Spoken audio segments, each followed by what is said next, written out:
Because according to the RCMP, that's the highest national policing in Canada, if you hold quote unquote traditional values or traditional views, you are now considered an extremist in Canada. Disrupted.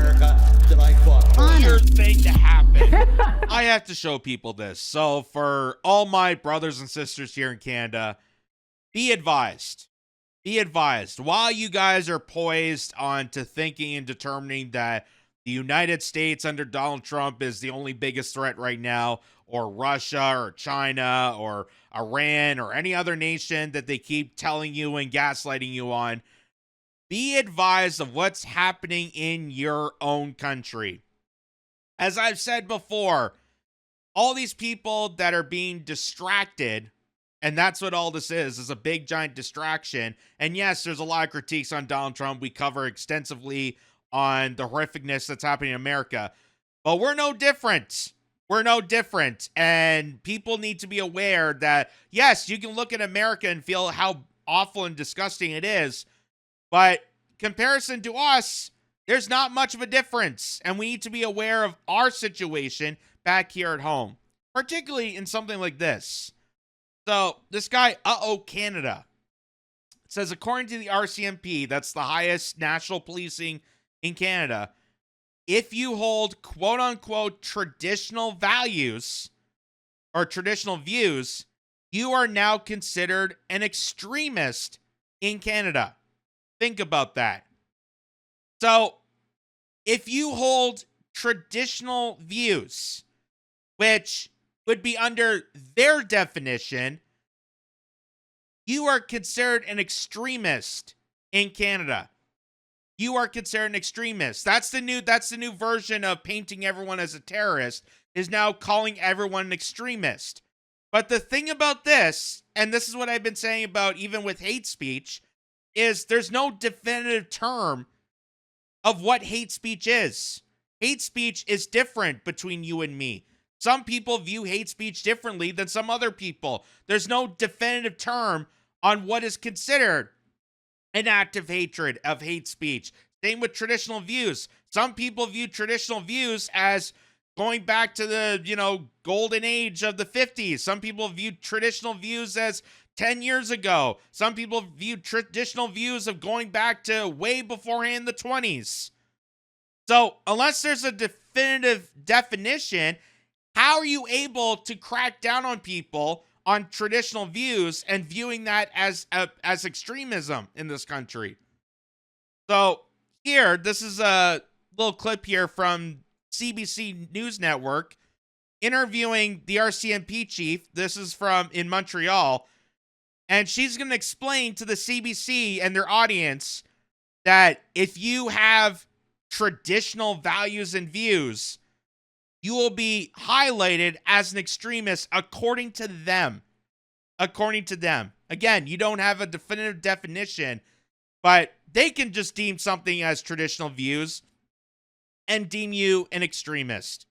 And watch how the slippery slope starts. On a subject like becoming more extremist, what they're saying on a subject like becoming more extremist, if someone was very believed in equal gender rights, but all of a sudden are leaning towards traditional values, and that might be a sign that they're becoming more extremist. But so the example that they're using is saying, well, if you have someone that agrees in gender equality, but then all of a sudden has a bit of a leaning like, hey, maybe biological men should not be participating in women's sports because we don't view that as equal and fair to actual women athletes, that is considered extremism.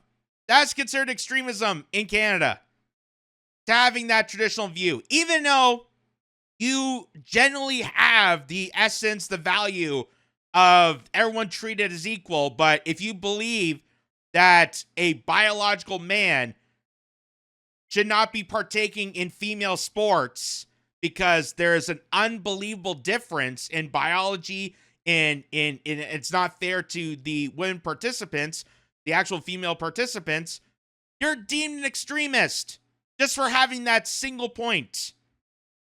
according to the RCMP. And you notice how this is kind of, she again, they don't have a definitive definition of this. So they're just making it up as they go. That, oh, well, we'll think of this as traditional values. We'll consider this traditional views, and that's extremism. This is a dangerous slope, ladies and gentlemen, a very dangerous slope.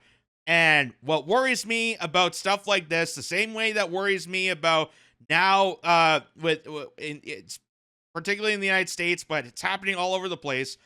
Once they relax the laws, once they restrict, Barack Obama did this famously, took down habeas corpus. Now you can deem anyone as a terrorist, and as long as you deem them as that, you restrict them of their civil liberties. You restrict them of their guaranteed rights as a citizen. And then they could do this to anybody. They could do this to anybody. They use a blanketed term like hate speech, or in this case, traditional views, even though there's no definitive term, because, again, what traditional views are we talking about? Are we talking about the single nuclear family with mom and dad and brother and sister living in the same home? Are we talking about that? Are we talking about traditional Christian views? Are we talking about traditional Jewish views? Like, what are we talking about here? What are we talking about here? But apparently, anything goes can be considered extremist according to the RCMP. That's by their definition. And why I say this is a slippery slope is because we've already seen this in action. Remember when they deemed participants of the Freedom Convoy, the truckers that came in bouncy castles and gave, kids candy and food? It looked like a regular carnival to me. When you saw the actual people on the street reporting on it, it looked like an average carnival. People were dancing, people were singing, they were gathering along with their Canadian flags, singing, "Oh, Canada." They deemed that extremist. So much so that the mainstream media, even though this is from PBS, but the same goes with the Canadian media, right-wing extremism on the rise in Canada after Freedom Convoy protests, anti-hate experts say. Experts in anti-hate. Again, a very broad term. What is considered hatred? What is considered hatred? I hate, death. I hate, genocide.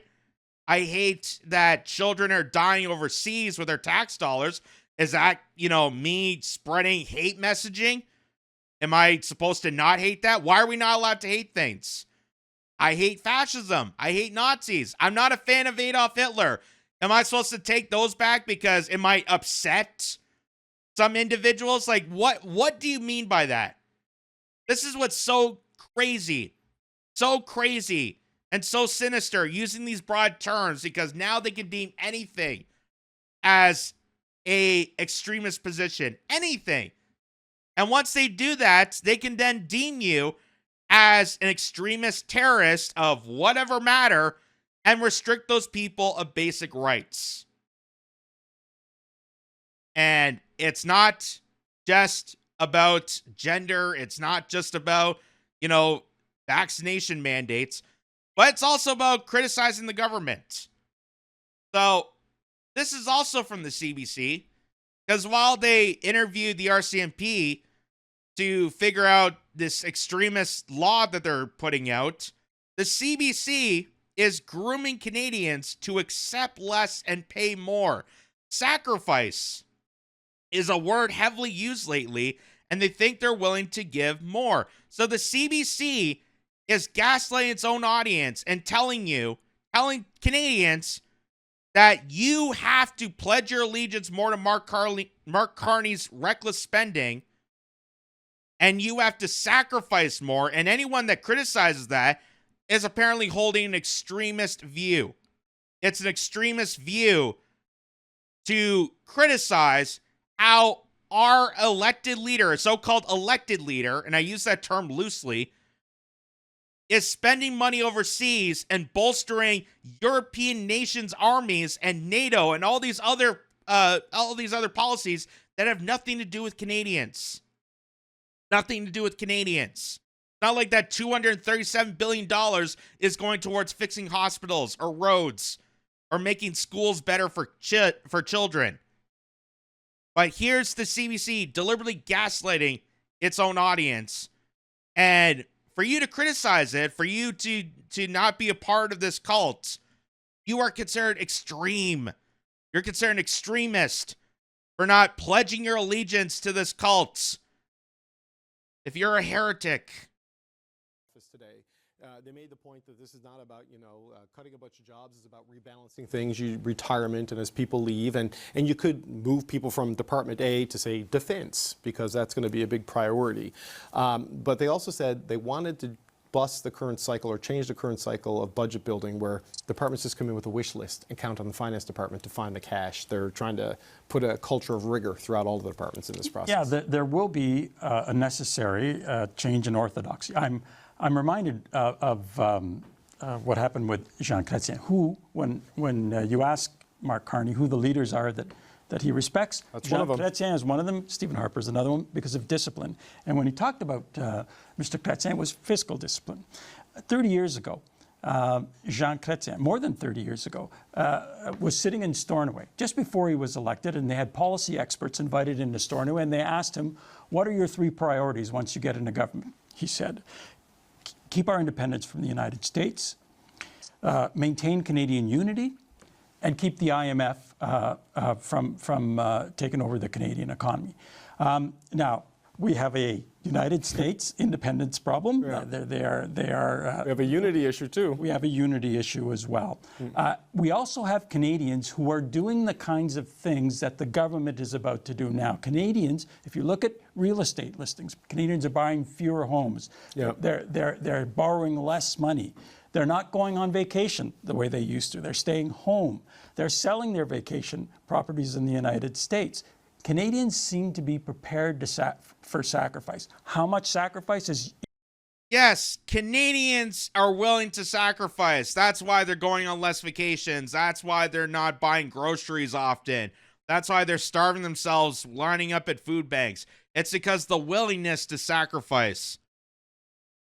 It hasn't had to do the fact the economy is collapsing. The fact that people working endlessly to make ends meet can't afford a basic living in Canada anymore. It can't be that. It's just the willingness to sacrifice. They're doing this for the goodness of their hearts.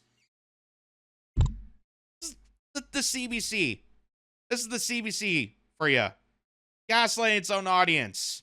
Telling you, good job, people. Good job. Starving yourself. Good job. You're doing it for the benefit of the country. You're unifying Canadians by killing off this country so that someone like Mark Carney, a former central banker, can then siphon out all the taxpayer money, all the federal financing, and send it abroad. Good job. Is yet to be tested. We're going to find out. Even Mr. Chrétien, who won plaudits, paid a price in 1997 in Atlantic Canada in particular, where he lost several seats for this. Yeah, the intensity clause in employment insurance at the time. Doug Young did not have the right message, I would say, for the voters of Atlantic Canada back then. But, Amanda, the IMF is not knocking at the door, right, like it was with Mr. Chrétien. But the deficit number does, you cannot do the NATO spending commitment. You cannot do the tax cut. You cannot do the infrastructure projects and spending that the Prime Minister is talking about without something happening at the other side. Otherwise, you're making a king-size bed with queen-size sheets, right? So it does send a signal to the civil service to get ready, because there's going to be some pretty serious upheaval in your ranks. It almost sounds like that promise of invest more, spend less was kind of an oxymoron. Invest more by spending less. Well, we're investing more, not in Canada, elsewhere around the world, and we're spending more in the regards of investing in, say, the European countries, in NATO, in advancing warfare in Ukraine and Israel, and all these other manufactured wars that Canada should be taking part of. It's funny they mention Jean Chrétien, but they forget that Jean Chrétien told the nation that, hey, we're not partaking in the Iraq invasion in the early 2000s, which was probably one of the greatest factors of his prime ministership. The greatest factor is that, yes, we're not going to sacrifice ourselves and spend trillions of dollars the same way America did in that horrible invasion. But we did go into Afghanistan because we got pressured to. Because, let's face it, Canada lost its independence years ago. Canada lost its sovereignty. And same with the United States, same with all these other countries, because global conglomeracies like the WEF, like the IMF Bank, like, world central bankers really do control and dictate all these countries. And that's what Mark Carney is there for. Mark Carney is the central banker representative of the WEF. He's not there to represent Canada. He's there to represent the WEF takeover of Canada. Yeah, they're going to be significant upheaval, I think, one, because we need to cut costs. And again, we haven't had a fiscal update of any sort from this government in quite a while. And I get some of it is, yes, Nope. you need to get up to speed as a new PM, but we could have some sort of accounting of where we are as a country that could allow us to have an informed conversation about this we're not having. So I would look forward to that. And, it'd be great in the summer, but perhaps in the fall they can put that together. The other kind of bullet train that's running at this government we haven't talked about. Yeah, it would be really good to have that budget we were promised. Of course, someone on a news network and supposed to do journalism, I'm never going to hold account to politicians failing on their promises, but I'm just going to say it would be good. Be good to have a budget at some point, maybe fall, maybe winter, maybe next year, maybe never. Be great to have one, but what can I do? What can I do? This is honestly what's so frustrating about this. They have the power, they have the influence. This is the CBC, for God's sakes. It's the state broadcaster in Canada. And they can barely do journalism. They can barely hold account to the politicians. Hey, where's that budget? Where's that budget? You're spending all this money. Let's have some accounting. Let's put it on paper. Let's figure out how much we can afford to spend. About is AI. Right? At the end of the day, a lot of the tasks that are being done in minutia and in really basic tasks, maybe places like CRA and other folks, those are going to be unnecessary. So we have to prepare ourselves, and the government needs to prepare itself for how it's going to revolutionize and actually retool and reskill. And that's going to be a shrinking of the public service, which hopefully will. Which means the exact same thing that happened in America. Doge is going to kick into Canada, fire a bunch of federal employees, and automate everything, which is not going to be beneficial for Canada. As much as people like to believe that, yes, there's a lot of federal employees, there's a lot of people that work in the public sector, yes, they're corrupted. As much as we would all like to see that, look at what happened, Doge. Look at what happened. Oh, we cracked down on some, interesting finds here. Okay, that's good. That's good. And then just do a mass exodus of federal employees that are beneficial, that are necessary, like Social Security, like Medicare, like the National Weather Service, as we discovered now. Cutting all those employees and gutting out these services are going to be devastating to Canadians, and they don't have a promising resource to back that up. Oh, we're doing transformational changes. So a robot is going to decide if, grandparents get their pension checks, and who's going to program that robot? Because it's certainly not a compassionate person. It's going to be decided by the billionaire class or the tech bros that are designing the AI. So amazing how we're trying to separate from the United States by doing the exact same thing the United States is doing. Why are we not learning from their mistakes and doing better?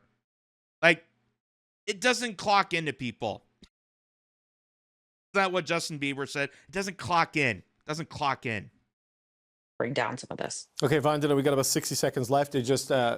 How do they prepare the public for what seems to be coming, in this fall budget? I mean, I guess stories like today are the start of it, but there needs to be a broader conversation, it seems.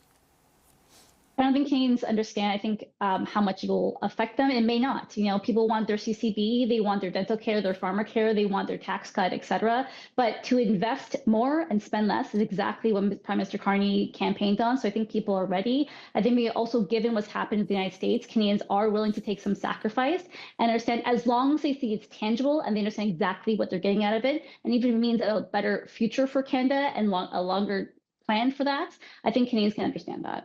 Okay, we've got to leave it there. I want to thank you all for being here on this. I feel like that segment is like watching a bunch of preachers. Like, that wasn't journalism.